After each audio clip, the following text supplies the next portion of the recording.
Good afternoon to all the presents who are looking at me. And this is my presentation about one of the topics that I would like to express and to show how important it is to travel abroad and to learn languages. So I decided to make my topic about traveling advice and languages transition based on Paulo Coelho's editorials, which you can read at the end of the magazine that comes in the Sundays in the newspapers El Universo, and where he expresses himself, giving some tips to the people about his personal life or about his point of view. So this is my experience abroad as well, which I'm sharing, and I think that it will be useful um, since I really had to pass through a lot of things that cost me. But I think it will definitely help anyone if if you get to go. So these are some of the tips that I will give about traveling advice.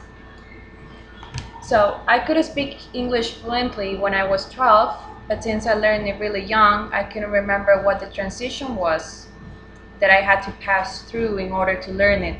My experience abroad in Switzerland and many other countries helped me noticing how it is to live with a language you have never known anything about, and that languages are bound to traveling, since it is due to them you're able to enjoy and immerse yourself in a culture. These are some of the tips I recommend, as well as agreeing with one of my favorite writers, with whom I agree completely in his points of view, Mr. Paulo Coelho. So, my first tip will be to avoid museums. This might seem to be absurd advice, but let's just think about it a little. If you're in a foreign city, that isn't it far more interesting to go in search of the present than of the past? It is just that people feel obliged to go to museums because they learn that tourists usually go there. But if you're not an intimate with art, or if you don't tend to appreciate artworks as some do, then don't feel pressured to do it. Museums are important, but they require time and objectivity. You have to know what you want to see there. Otherwise, you will live with a sense of having visited or having seen a few really fundamental things. My second tip. My second tip is to hang out in bars. Bars are the places where life in the city reveals itself, not in museums.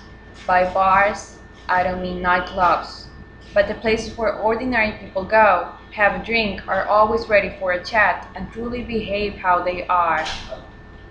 Buy a newspaper and enjoy the ebb and flow of people. If someone strikes up in a conversation, however silly, join in. You cannot judge someone or the beauty of a particular path just by looking at the gate. You will even get the chance to practice the informal and most difficult way of talking in a foreign language, because they use slangs, they use words that you usually don't hear and cannot read in a book. So my third tip is to be open. The best tour guide is someone who lives in the place, knows everything about it, is proud of his or her city, but does not work for an agency. Go out into the street, choose any person you want to talk to, and ask them something. Where is a cathedral? Where's the post office? Could you help me to find the place where I need to go? So I guarantee that at the end of the day, you will find yourself an excellent companion. You will always find rude people, awesome people, awkward, and in any part of the world. So trying won't take you anything. Don't be afraid. It happened to me all the time. My fourth tip is to travel alone, or if you're married, to travel with your spouse. It might be hard to decide doing it since you don't know anyone and no one will be there taking care of you. But only in this way you can truly leave your own country behind. Doing whatever the leader of the flock tells you to do and taking more interest in groups gossip than in the place you're visiting will take your attention out of the things that you should pay attention to. It will not allow you to feel the necessity of speaking the foreign one, and the around just will not touch you as it should. 5. Don't compare. Make no comparisons. Don't compare anything. Don't compare prices, standards of hygiene, quality of life, means of transport, nothing. Just don't compare anything. If it is temporary, just accept it as it is. You're not travel in order to prove that you have a better life than other people. Your aim is to find out how other people live, what they can teach you, how they deal with reality and with extraordinary. 6. Understand that everyone understands you, even if you don't speak the language. Don't be afraid. I was in some areas and countries where I couldn't understand anything, not even a word. And I always found support. I always found guidance, useful advice, and even lifetime friends. Some people think that if they travel alone, they will be lost forever. Just make sure you have the hotel card in your pocket, or you have the phone or a reference number of anyone you know. By this, I will also tell a little bit about my experience. When I was in France, no one wanted to talk to me because they just don't accept people speaking English. You have to speak French so that they can help you. If you don't, then you will get a really bad like um, idea or like sense or just a bad image. You just take out a bad image of France. So better go learning French and then you will enjoy it and have a blast. My seventh tip is don't buy too much. Spend your money on things you won't need to carry back to your country, like tickets to a good play, restaurant, and trips. Or if you do want to buy, try to take as many bags as you can, mostly empty, so that once you get back, you can fill them. Don't worry about the clothes. You can wear what you buy. My eighth tip, don't try to see the world in a month. It is far better to stay in a city for 4 or 5 days than to visit 5 cities in a week. A city is like a capricious woman. You have to seduce her. You have to take the time to know her so that she can reveal herself completely. It is as it is with a city. It is just like a woman. So for you, man, it is definitely like I am saying. 9. My last tip. A journey is an adventure. Henry Miller used to say that it is far more important to discover a church that no one has heard of than to go to Rome and feel obliged to visit the Sistine Chapel with 200,000 other tourists bellowing in your ear. With my experience, when I traveled to well-known places, I ended preferring the ones I just ran into by mistake. Finding something interesting by mistake could even change your life. It changed my life when I went to Geneva. I couldn't find my friends because they traveled earlier in the train. And I met one guy who helped me during the whole day, and he has been my friend ever since. So, I have some people testimonies. When people want to learn a language, they tend to ask people, as well as I do, how it is the language, and they have many questions and words or sentences or like phrases that they have heard in college, in school, high school, and they want to feel themselves incentivated. So these are some people testimonies that I'm gonna mention. I have 5 of them. My first one is, I have never had the opportunity to learn languages, and now I am already too old. So, it is never late to learn. It is often heard that only children can learn languages quickly. It is not true. Adults also enjoy learning and they assimilate with easiness. So, my second tip, I would need years to learn all the vocabulary and grammar.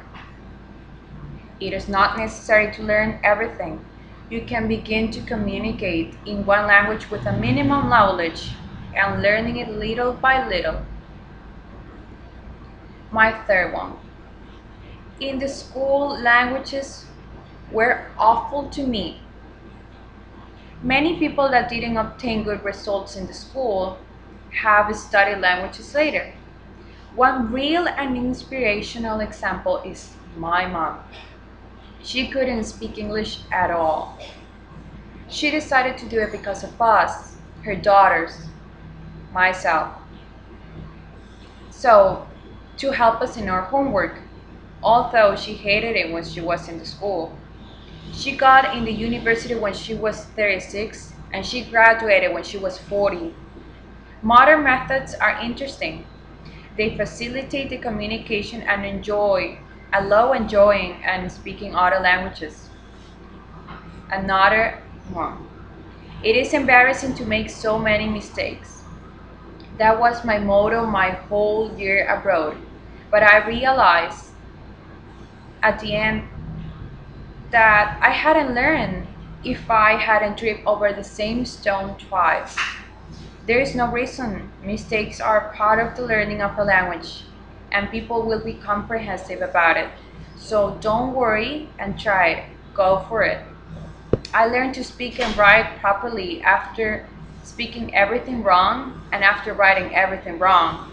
So there's no worries that you should take personal. Nowadays, my last testimony of people is the one that I'm gonna say right now. Nowadays, it is enough with learning English. That's not true. Once you live in Europe, you wonder to yourself, why you used to complain so much about learning English when there was far much more to learn. English can be useful, but it is not enough. It is not enough. You will understand people much better and their environment if you know their language a bit. Well, I have some other advices that is practical counsel. Don't try to learn everything at once. Think about clear and realistic objectives and progress at your own pace. I have no patience to learn, so I dare myself every day, putting obstacles in my learning as learning 5 words a day, reading one magazine, underlining words that I wouldn't know, and testing myself the next day. Show yourself open at new learning forms. Take advantage of any opportunity to communicate in the language. Do not be afraid of making mistakes. You can correct them progressively. What actually matters is that your message is understood. Frequently check what you have learned and check your progress. My next point in this advices is reading and listening. It is very important to read and listen a lot. Actually, one of the most important percentages in learning a language comes from pronunciation and listening. 60%, which is really important. The more you listen, better you will express yourself. Reading, reading will help you writing better and to have a notion of the things you're saying, if they sound correct, if they are not well said. So, one of the best things I could ever advise to do is watching movies you have already seen in the language you're learning. Firstly, with subtitles and then without them. Listening music will also help you to have a good understanding, so as a good diction if you sing them. So listen music and watch movies or normal TV. Read and listen text in those which language is used naturally. Newspapers, radio, television. Remember that if you don't understand all the words, at least you will make the essential things. You will get to make the sense of the sentence. Speaking. Try to speak as much as you can.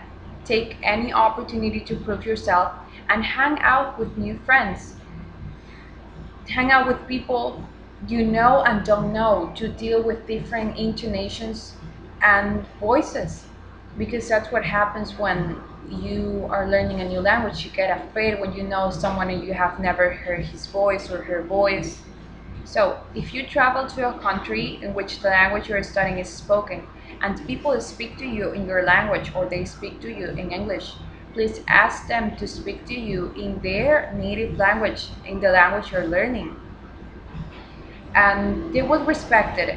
But if they don't do it, say it again. They will take it even more seriously from yours.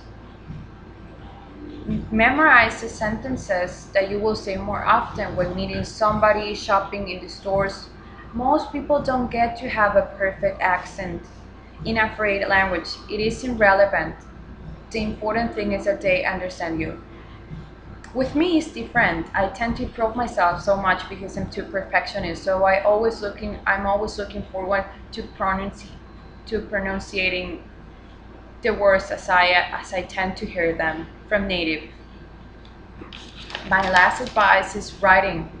Take advantage of any opportunity to communicate in writing by email, postcards, letters.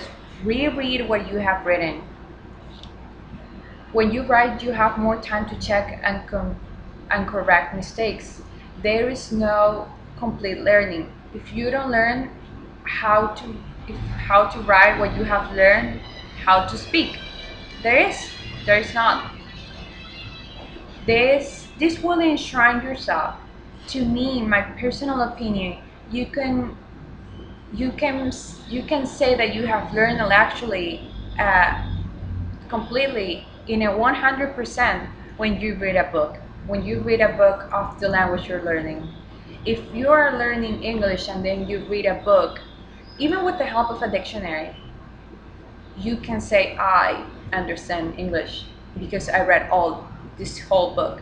If you're learning German as I did and you learn a book and you say I read this whole book, you can say I managed to learn this language. So I always try to find motivation with motivational phrases like quotes that I've heard in movies, that I've heard in books, or that I have even looked myself. So this is one interesting phrase which comes from Friedrich Nietzsche, um, who is a German writer, and he said in German, he said, der welche eine fremde Sprache wenig spricht, hat mehr Freude daran, als der welcher sie gut spricht. Das Vergnügen ist bei den Halbwissenden. So what does that mean? It means someone who speaks a foreign language a little will enjoy it more than somebody that speaks it well. The amusement is patrimony of those who know the things 50-50. Alguien que hable un idioma extranjero solo un poco lo disfrutará más que alguien que lo hable bien. La diversión es patrimonio de quienes conocen las cosas a medias. I found that phrase really motivational when it was my start in learning German and learning French. So there are some other two that I would like to share, which comes from the psycholinguist Frank Smith. He said, a single language places us in a corridor for a lifetime. Two languages open all the doors of a journey. What means, un solo idioma nos coloca en un pasillo para toda la vida. Dos idiomas abren todas las puertas del recorrido. That's true. I've got jobs just because of the languages. Because when you when you when you speak them fluently, like you can feel yourself, you can express as you want to. My last motivational phrase is comes from one soccer player. He said, if you speak to people in a language that they understand, it will get to their mind. If you speak to them in their own language, it will get to their heart. Si hablas a una persona en un idioma que entiende, le llega a la mente. Si le hablas en su propio idioma, le llegará a su corazón. That's really true. It happened to me. When they used to speak to me in Spanish, it it would touch my heart. And if I would speak to them in the language, just by saying a few words, I knew I was touching their hearts. So please take this advice, and please take my presentation, although I did 20 minutes when it had to be just 10. But I really wanted to express myself in all the tips that I know that they can help someone. And they are really true because they were based on my experience, and I really want to help. So I find this topic interesting because we as well are students in the Institute of Languages. So this might help a lot of students, and it's a really good topic to talk about. So thank you so much for listening to me. My name is Marina Franco, and I'm in the 8th level of the Institute of Languages. So I would be really happy if I could graduate with a really, really good score. So thank you so much again, and hope everything is okay, and have a nice day. Bye.